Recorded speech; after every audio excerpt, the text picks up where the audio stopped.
Welcome aboard to Torpedo Golf's guide to the direct hit putting trainer. The direct hit putting trainer emphasizes the three basic fundamentals of putting, which are line, distance, and angle of impact.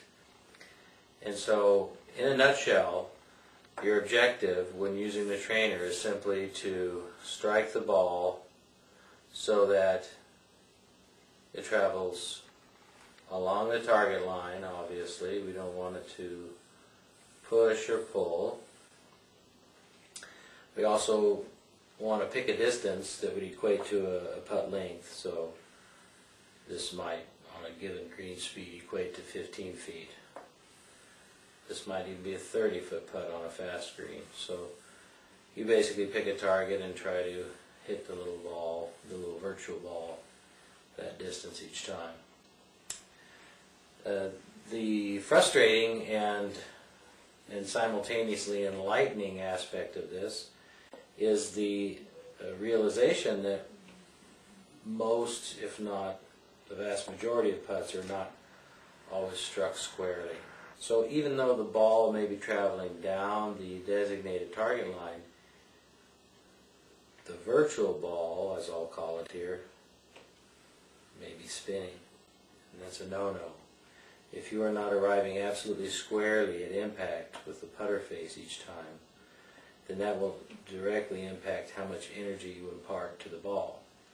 So you can make two seemingly identical strokes, but if they don't arrive at the same angle, they will not impart the same amount of energy to the ball. So your distance control will always be in question. Now, if you don't have distance control in putting, you don't have anything. Because as I'm sure you all know, there's really no such thing as a straight putt. All putts are breaking putts. Even perfectly flat greens have to have a certain amount of slope in them just for drainage. So all putts effectively do break a little bit.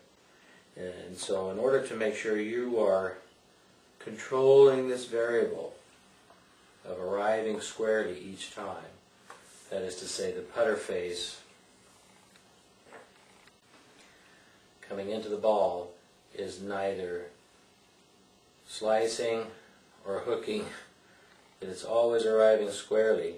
A ball won't tell you that. Even a ball with a line drawn on it will give you a false sense of squareness, because the friction between the ball and the grass tends to promote a rolling motion that masks these side vectors. Okay? So again, to truly see how perfectly square you are arriving, and by extension how much repeatability you have in your putting stroke, and by extension how much distance control you have, you really need to know if you're hooking or slicing your putts. So this little training aid was, as I've said in interviews and other videos, was invented really to prove the concept of the torpedo putter as a stabilizing influence on the putting stroke. But regardless of which putter you're practicing with, this never lies. It's perfectly balanced, it's precision machined, there are no asymmetries in it, so if you're not arriving squarely, it will tell the truth, warts and all. So that's it. You pick a distance, you address the ball, you attempt to send this ball down the target line without spinning it. Now, for all practical purposes, a quarter of a turn is a good, technically a very good putt. It's probably, in real putting terms, indistinguishable from a perfect putt. So I always strive to hit the ball absolutely squarely down the target line, and have become quite consistent at that. Now, if you really want to be cruel to yourself and really work on a very fine level of touch, then you can explore drills with the ball in conjunction with a poker chip that I supply. It's just a standard poker chip.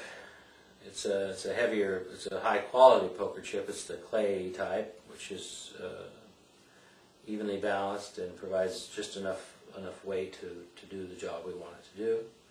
So here's our little poker chip. And all we do is place it in front of the ball Doesn't have to be right in front of the ball. It can be just ahead of it here. It doesn't really matter. Sometimes I like to increase the difficulty by placing it further away. So the idea would be to strike this ball, we'll call it a ball, to hit the poker chip, and then to stop the poker chip get a set distance, which is fiendishly difficult. So you address your putt, come in, you hit this to hit that. And trust me, it's next to impossible. But for those of you that get bored easily and you want a real challenge, setting these up and stopping this poker chip somewhere down the track here is really worth a try. If this spins, obviously this will spin, and also if you push or pull a putt, the poker chip will obviously go off in the opposite direction. There are really only three things that you should be concerned about in putting. Firstly, am I arriving squarely? If so, this will not spin, which is good. That's what you want. Secondly, is it traveling the desired distance? Well, if you're arriving squarely each time, it won't take long to fine-tune your distance control. So first things first, your prerequisite is to arrive squarely. That will feed into better distance control. And lastly, and most easily, if you're consistently sending this offline, even though it's not spinning, you just reorient your body. So aim is really the least of your worries. You need to start out by making sure you're arriving squarely each time. Then your distance control will improve, and then with that, you can work on your aim. And once your distance control becomes more fine-tuned, you become much deadlier because you'll always have the ball up there by the hole. Remember, there's really no such thing as a straight putt, as they say. You have to pick a line that coincides with the speed you choose that will allow the ball to take that path. So enjoy your direct hit putting trainer. Take it out on the course with you. Drop it down on the grass. Use it as a quick warm-up. You'll be amazed at how your distance control will improve if you can get a handle on square impact. So that's all for now. Fire one.